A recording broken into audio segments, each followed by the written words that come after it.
Hey everyone, welcome back to Prime Comments. I know it's been a couple weeks since we did a standalone video, but we're back and I'm here to answer 3 of your comments from this week. A little shorter than past weeks, but I needed to condense this for time reasons, so let's just get right into it.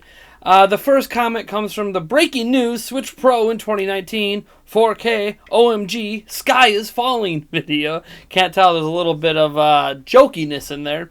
And this one comes from 8-Bit Chief, and he says, my question, why would you spend $300 on the Switch and then spend maybe $500 or $400 on a new Switch? What are you going to do with the old one? Selling is not an option because nobody likes throwing or smashing memories, and nobody would buy a used old Switch. So the OG Switch is a scam? Like the 3DS? Shh. And just buying something that's 4K. More gigabytes of space once you would buy another Switch. WTF. It's just better to keep old things. I only would buy one if you can play old games in the new Switch, but still a ripoff. So for starters, if they released a Switch update next year, you definitely would be able to play old games. That's not even a question, not even a debate, not something I think anyone really needs to worry about. Now, as for why would you, why would you buy a new system when you have the old system? What are you going to do with the old system? People with the old system are screwed. Well, you say, you talk about how selling's not an option, and it might not be an option to you, but to a vast majority of people, I think selling is an option. In fact, I sold my Wii U to help pay for my Switch. I would probably sell my Switch to pay for a new Switch with the caveat that I could transfer all my save data. As long as I could sell everything, sell my Switch to help pay for the new Switch, suddenly that new Switch doesn't seem so expensive when, half of it's already paid for by my old Switch. However, for me personally, I can't really sell my Switch because I have a custom backplate on it. I also customized the Joy-Cons, adding in metal nubs, so this actually makes me unable to sell it traditionally. And what I mean by traditionally is going to GameStop, trade it in for credit towards a new one, or Best Buy, or something similar like that. I could still sell the Switch online or through Craigslist to someone if they wanted to, but yeah, traditionally, the traditional way that most gamers handle selling their systems, I would not be able to participate in. But if I could, I probably would, especially after I make an initial video comparing and contrasting the two different devices. Once I do that, then I would probably go trade it in. And you might say, but why? The old systems matter. Here's the thing. When the new Nintendo 3DS XL, or the new Nintendo 3DS, whichever one you happen to buy or didn't buy, came out, guess what? You no longer needed an OG 3DS. You could transfer all your save data over. You got all the same functionality and then some. You didn't need that old 3DS anymore. That old 3DS was still a viable option to buy for some people, but there was no real point, moving forward. You might as well buy the new device that does everything the old one does, plus more. And to go a step further than that, the 3DS itself is fully backwards compatible with DS games, meaning as soon as the 3DS came out, you no longer needed to own a DS either. You could have traded your DS in to help pay for the 3DS. So I guess my grander point here is people trade in systems all the time. And I'm going to explain to you why people trade in systems all the time as succinctly as I can. Gaming is a very expensive hobby, and most people cannot afford to support more than one system at a time. There are some people that can support multiple, and as Nintendo fans, we've had to do that with handheld and console for a long time. And yeah, there's people that own PlayStation 4 and Xbox One and a gaming PC and Switch and Wii U and a 3DS, and they support all of them. That's great. But in general, the mass consumer base cannot afford to do all of that. So what they do is they trade in their games, they trade in their systems for the latest and greatest stuff. Now, for you, that could be like not an option because you like the idea of having all of those systems. There's plenty of people, there's plenty of YouTubers out there that have all of the old systems and the old games that they bought throughout their life in the background, or sometimes they occasionally play them and maybe they review them or playing with friends, or they just like looking at it and knowing they have it and reminiscing. But reality is it doesn't really matter. Most people aren't that way because gaming is too expensive. There's a reason that there's collectors out there constantly buying games because people are selling them. People buying systems because people are selling them. The fact you can find used NESs and SNESs and DSs and 3DSs and Switches even today is because people are selling them. It's not a big deal. I don't think it's something that that you need to write off as a big deal. I think you are blowing it out of proportion No one's telling you need to sell your Switch. No one's telling you need to buy the new Switch. And not unless there's an exclusive game that is coming to that platform that isn't coming to the one that you own and happens to be a game you're interested in. Like, if you weren't interested in Xenoblade Chronicles 3D on new Nintendo 3DS, you didn't necessarily need to upgrade.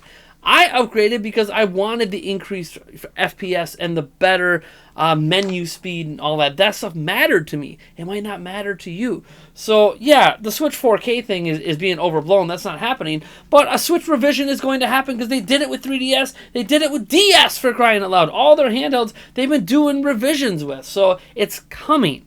It's coming. Not the 4K, but a Switch revision is coming that is slightly more powerful and slightly better than the current Switch.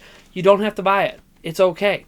And if you want to buy it, it's okay to trade in your stuff towards it. A lot of people do that. Most people don't have a use for owning two Switches. So just sell one to pay for the other. I don't know. Seems pretty logical to me. Anyways, moving on. Our next comment comes from the Switch and Octopath Traveler dominate July. Peppy in Starlink Battle for Atlas and more from our Prime News video earlier this week. And this comment is by Alex Peraza. And he says, weren't you saying before that Octopath Traveler isn't a system seller? Do you stand by that? I won't argue that it is or it isn't. I think it's kind of a vague term anyways. But I do think it was a tipping point for a lot of people who were on the fence. Octopath Traveler, together with the existing library and upcoming games, signified a critical point for potential buyers. For example, I imagine there were people who were holding out for Smash, but Octopath Traveler came out and pushed them over the edge. And for other people, it's not just Octopath Traveler, but also Breath of the Wild, Odyssey, Mario Kart, and Splatoon, which we can see are still selling well. Together, that finally justified the entry cost. In any case, I think it's hard to deny at this point that Octopath Traveler isn't at least partially helping to boost sales. And to that I say, first off, I was wrong. I did not feel Octopath Traveler would be a system seller. I felt Octopath Traveler would sell well. I didn't think it would be a system seller. I didn't think it was the kind of game that you expect to move units like a Pokemon or a Mario or a Splatoon 2 even, or Breath of the Wild. I didn't think it was of that caliber of game. Now, not personally in terms of like quality, I love Octopath Traveler, but just in terms of that wide general appeal, it's a traditional JRPG. JRPGs are kind of niche, especially turn-based ones. But reality is, I was wrong. And I based my thought process not just on the type of game it was and the visual style it went for and all that, and traditionally the way these games perform. I also based it on the fact that their Japan sales didn't really show a notable increase in Switch sales. Yes, they went up, 5,000 or whatever, which is a sales bump, but it wasn't like the 20, 30, 40, 50, 100,000 sales bump you might see from a Splatoon 2 or something like that. So I felt that might have signified, I understand there were shock shortages, but I felt that might have signified that, you know what, Octopath Traveler is going to sell well, but it's going to sell to the existing Switch audience more so than new consumers. So sure, it would bump sales a little bit, but I didn't think it was going to be something that was going to push the Switch to be the number one selling system on the July MPD. Did not see that coming at all. Especially after Mario Tennis Aces topped the June MPD and became the fastest selling Mario Tennis game of all time. But that didn't really move sales. I figured something like that has a slightly broader appeal. It's got Mario in it, for crying out loud, than something like Octopath Traveler. But I was wrong. And it's okay. I'm glad I was wrong. I'm glad that Octopath Traveler is a system seller. And I think where I was wrong is that I wasn't considering existing fans of JRPGs on platforms like PlayStation 4. I feel like I was a little bit dismissive of the appeal of Octopath Traveler to that crowd. As one analyst put out there, it was something like 70% of Switch owners own a PlayStation 4 or Xbox One, so they're a multi-console family, and I feel like that's actually true of PlayStation 4 and Xbox One owners, that a majority of them are also multi-console gamers. But the thing is when you look at that stat, you're just like, I should have considered that audience that owns a PlayStation 4, that loves JRPGs, that is interested in some of the offerings, as you said, already on Switch, but they were waiting for that game to push them over the edge. And then all of a sudden, Octopath Traveler came along, and they're like, man, I remember playing those games when I was a kid. I play, JRPGs all the time on PlayStation. It's time to get over on Switch. And Switch has a nice slew of actual like JRPGs going on. It's slowly becoming like a very rapidly growing JRPG system. A lot of people call it's an indie machine, it's a port machine, it's this, it's that. One of the strongest genres on Switch is the JRPG market. It's crazy how many JRPGs have already come out and are still coming, whether it's remakes or new games or indie titles. There are so many JRPGs coming. It is phenomenal. It's almost like a rebirth of JRPG goodness in mainstream gaming. So, yeah, I'm happy to be wrong on that front. Octopath Traveler is definitely a system seller, at least in the United States. I don't think it really was one in Japan, but I think overall it was a net positive for Nintendo and for Square Enix. And overall, obviously, Octopath Traveler was a system seller. I got to eat the L on that one. It's not a system seller to the level of an Odyssey, to the level of a Breath of the Wild. Of course it's not. But it is a system seller in its own right. You know, it's that next step down from the biggest of the big exclusive games. It's that next step down that you're like, you know what? There is an audience that loves these games, that owns other platforms, that decided to jump on Switch for this game. And it's time to move on to our next comment. This one coming from my reply to Michael Pachter on Switch's future with PlayStation 5 and Xbox 2 looming, which was actually a question I posed to Michael Pachter that he responded to. So I figured I'll respond to his response because I thought it was an interesting topic. And this comment comes from Lee Lanridge Barker. And they said this: just as you dispute many of Michael Pachter's points, I would dispute many of yours, if not just about all of them. The Wii didn't dominate. In hardware sales, yes, but not in software. Saying that the Wii dominated sounds like the Wii ruled the software sales charts, when it didn't. And it certainly needed replacing, because while the hardware sales were massive, it didn't equate to third-party support in any great measure outside of shovelware. Comparing potential hardware sales over the holiday period between the three platforms, there's a big difference in their strategies and approach to the holiday season. Both Microsoft and Sony heavily discount both hardware and software over the last quarter, leading to a sales spike that Nintendo can't expect to replicate, as they don't discount much if at all, and have been very public in speaking out against doing so, on the basis that they apparently believe it devalues their brand. Another point about a sales spike you raised is the idea that the upcoming Spider-Man title might cause a sales spike in PlayStation 4 consoles. Regarding this, I'm not sure, but it is reasonable to suggest that Spider-Man might conceivably have a large following that do not, as of yet, own a PlayStation 4, but might then buy a PlayStation 4 console just to play it. The obvious answer is yes. Applying the same logic to Smash Bros. In the new Pokemon game is not as clear-cut. To expect these titles to drive hardware sales is to believe that there is a large core Nintendo fanbase that have not as yet bought the Switch, a narrative that has been frequently used in defense of the endless torrent of Wii U ports, on the basis that these games are being brought to an audience that would not have played them yet. I think it's obvious that I don't believe that that's the case. I think that most of the core audience already bought the Switch, and if they didn't, that's not good news for Nintendo. Console sales have slumped this year, and that's a bad sign for any console, since just about every console considered a success has a stronger second year.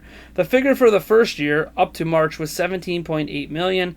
The second year isn't even over yet, of course, but in July, the official figure was 19.6 million. This means they sold 1.8 million in the first quarter. That doesn't look good, and I think Michael Pachter is right on the money.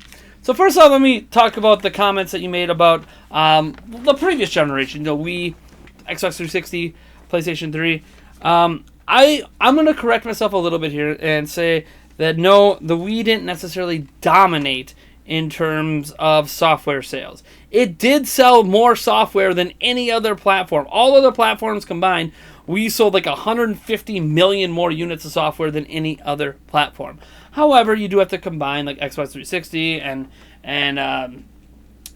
PlayStation 3 together, and then you'll see, yeah, technically, it didn't dominate. It didn't have over 50% of the market share, nor did overall sales of Wii. We had more than a third of the market share in terms of home consoles. It actually owned more of the market, if you count in the 150 million DSs, and then you have to count in the 80 million PSPs. But just in terms of home consoles, the Wii did really, really, really well hardware-wise, and really, really well software-wise. You can't tell me that they did not do well software-wise when the attach rate of the Wii is the third or fourth, depending on which website and which counting metric you want to go by, is the third or fourth highest attach rate of any platform in the world in the existence of video games.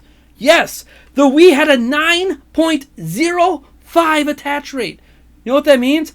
Over 9 games were bought for every single Wii system that was sold. The common joke of Wii the Dust Collector, everyone only bought it for Wii Sports, is so factually untrue. It's laughable. Now, I'm going to give you some credit on bringing up the third parties. Obviously, it wasn't getting all of the third-party support. It did get Madden, although I'd argue it was a bastardized version of Madden. It did get Call of Duty, and I don't even feel it was a bastardized version of Call of Duty. The Call of Duty games on Switch, in many regards, were actually better than the Call of Duty games on the other platforms. But that's neither here nor there. Obviously, we're debating visuals over gameplay in this case, because the Wii versions had some gameplay advantages. The Xbox 360, PlayStation 3 had visual advantages, so there's differences in preferences there.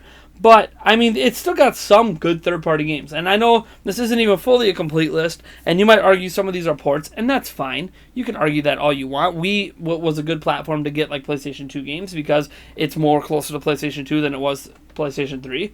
But they got Rayman Origins, Okami, Bully, GoldenEye 007, which was a remake of the original GoldenEye, A Boy and His Blob, Little King Story, Harvest Moon, Rune Factory, Frontier, Mad World, Epic Mickey. Oh man, Epic Mickey was good.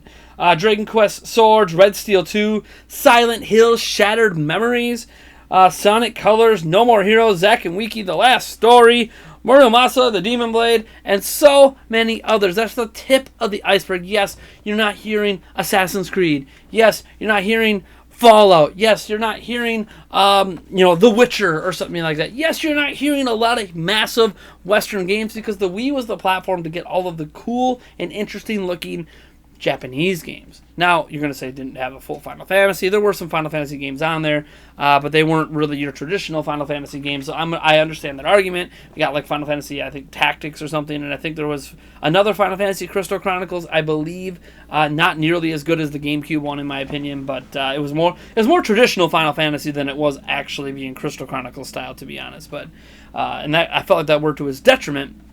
That being said, I don't really agree with your premise here. You talked about how the Wii didn't dominate. It didn't. Here's the thing: if you're going to say it dominated in hardware sales by owning over a third of the hardware sales, then you have to admit it dominated in software sales. You can argue about all the third-party games that come, and despite not all the third parties coming, they sold over 900 million pieces of software. 900 million. The next closest was PlayStation 3 that sold 750 million pieces of software. So if you're going to say, and you're going to make the point, and you're going to agree that the Wii dominated in hardware sales, that sold 100 million units compared to PlayStation 3 that sold 80 million, and Xbox 360 that sold 80 million, then you have to agree that it dominated in software sales as well. The entire crash, quote-unquote crash of the industry that happened this gen, wasn't just because the Wii U sold poorly in terms of software sales, or in terms of hardware sales. It was that the software sales also sold bad. Nintendo Wii made up such a huge percentage of software sales, topping like all of the best-selling games of last generation, like something like what is it? I think it was 18 of the top 20 best-selling software of the Wii, PlayStation 3, Xbox 360 generation were all exclusives on Nintendo Switch. Crazy, absolutely mind-boggling crazy that that's the case. So if you're going to say that the hardware, owning a little bit more than a third of the market, dominated, then Nintendo software, which owned more than a third of the market, dominated. I didn't bring up the point about third parties because I wasn't talking about third parties. There were some third party games, not all of them. And yes, Nintendo games obviously sold the best of the best of the best, but there are many success stories of non-third party games as well. Moving on to some of the other stuff you talked about here. You talked a little bit about the approaches for the companies. I wanted to make one correction because you talked about how Sony and Microsoft discount their stuff during the holidays. Nintendo doesn't believe in doing that because it devalues their stuff. That's actually not true. Nintendo discounts their stuff during the holidays all the time. There's Black Friday sales on their systems all the time. Sometimes they don't lower the price of the system, but then they'll package in 3, 4, 5 games. So they are like literally discounting their games. They also do Black Friday flash sales. They also do sales on their games. What Nintendo doesn't believe in doing, and this applies more to software than hardware because they do reduce price on hardware over time, they don't believe in permanently reducing the price of their software. This is why Breath of the Wild, even though you could get it for like $45 on Amazon, Nintendo still lists it for an MSRP of $59.99. Amazon's discounting it themselves because they have enough stock of it that it's better for them to move some of that stock at a cheaper price than hold on to it and hope it sells over time. Especially since they'll probably have a Breath of the Wild sale for the holidays. You might as well get as much at $45 you can, because it'll probably be 50% off for the holidays. So the thing is, Nintendo doesn't believe in reducing the price of their software because they think that it devalues the software. Because their viewpoint, and it's one you can argue with and you don't have to agree with, is that when software cuts its price so quickly, like so many do, that what you're telling people is, the game was worth $60 at launch, but we're a month out, and now the game is less of a game and thus worth less money. And Nintendo's argument is, no, Mario Kart 8 Deluxe, Breath of the Wild, games that released last year are still just as good today as they were last year. So why should we charge you less for games that are just as good as they were at launch? Why should the people at launch pay a higher price than the people this year for the same game? That is kind of their argument, and it's one that you can agree with or disagree with. But that's what when Nintendo talks about not devaluing their stuff, that's what they're referring to, these permanent price drops. When it comes to holidays, Nintendo does sales all the time. They were just selling the 2DS, I think, last holiday. I think you can get it for like $50 last holiday. Crazy pricing. Like, they do this all the time. It's really not shocking. It's not a surprise. It's not something that you should just be tossing out the door. Nintendo actually does the same strategy Xbox 360 and PlayStation 3 did, and PlayStation 4 and Xbox One. They do the same strategy during the holidays. Nintendo just doesn't maintain the price drops like other companies do. That being said, you talked a little bit about how you think Spider-Man, or you kind of sort of agree Spider-Man might be a system seller for PlayStation 4, but you don't think that Smash and Pokemon will be, because anyone who's a Nintendo fan that wanted to own a Switch already owns a Switch. Your argument is basically that the 19 million that are out there, 20 million, whatever it is, that own a Switch is it. That's the Nintendo audience. Well, we sold 100 million, DS sold 150, 3DS just sold 70 million, probably 72 million by now. You've got, what do I want to think of? Even the dang Wii U sold 14 million. Nintendo's audience is not just 20 million people. That kind of argument, I think, is really silly and really asinine. So did all the people who care about PlayStation 4 buy it in its first 2 years? Or did PlayStation 4 continue to sell? I think you know the answer to that. Your logic is flawed in that you have this base assumption that because Mario and Zelda and Splatoon are out, anyone that wanted to buy the system has already bought it, yet it's still selling. Now, you brought up the 1.8 million it sold in quarter one and talked about how that's lower sales than last year, and then you brought up the overall 17 point whatever. Yeah, that 17 point whatever sales you brought up was the end of the fiscal year. But not all of those sales came from the fiscal year. The actual first month of sales, the launch month of Switch, was actually part of fiscal year 2016. So you need to knock off 3 or 4 million off of that. And then what you notice is that Nintendo finished slightly ahead of their overall projections. I think they hit around 15 million in that first full year. Now, if you want to look at the raw data, the first quarter of this year, sure, you can say 1.8 million doesn't look good, especially when you have PlayStation 4 selling 3.2, 3.3 million in that same quarter. Even though Nintendo didn't have any major hitting games during that time, whatever. And it only runs through June, not July. But the big data point to take out of this is that was a year-over-year increase over quarter one of last year. Now, the counter-argument to this is one you don't make, and I'm going to make it for you, knowing the facts. The Switch was supply constrained last year. But reality is, quarter one of this year had higher hardware sales than quarter one of last year. So technically, if you want to use numbers, the numbers this year are better than the numbers last year, meaning Switch is already ahead of its pace. Yes, guess what? Switch sold a crapload during the holidays. Guess what it's going to do this year? If you think everyone bought a Switch who's interested in the Switch, and you don't think Smash or Pokemon can move units, I think you're just living in in your own reality where Pokemon did not basically single-handedly move 70 million 3DSs, or Pokemon has not consistently been a system seller every single release it's ever had in the main core RPG series. Like, I know we could argue Let's Go Pikachu, Let's Go Eevee might not be as big of a system seller as next year's Pokemon. Fine. I'll even bite into that argument. It doesn't mean Let's Go Pikachu, Let's Go Eevee isn't going to be a system seller. Like, if we were talking about Octopath Traveler potentially being a system seller for July for Nintendo Switch, what the hell do you think Pokemon Let's Go Pikachu and Eevee is going to do? We're not talking number one on the charts. We're talking, it doesn't even matter if they fall behind PlayStation 4 and Xbox One or whatever. Reality is, during that month of November, from Black Friday and from the Pokemon games alone, you're probably looking at 4 or 5 million in sales just in the United States for Switch. Not even counting worldwide.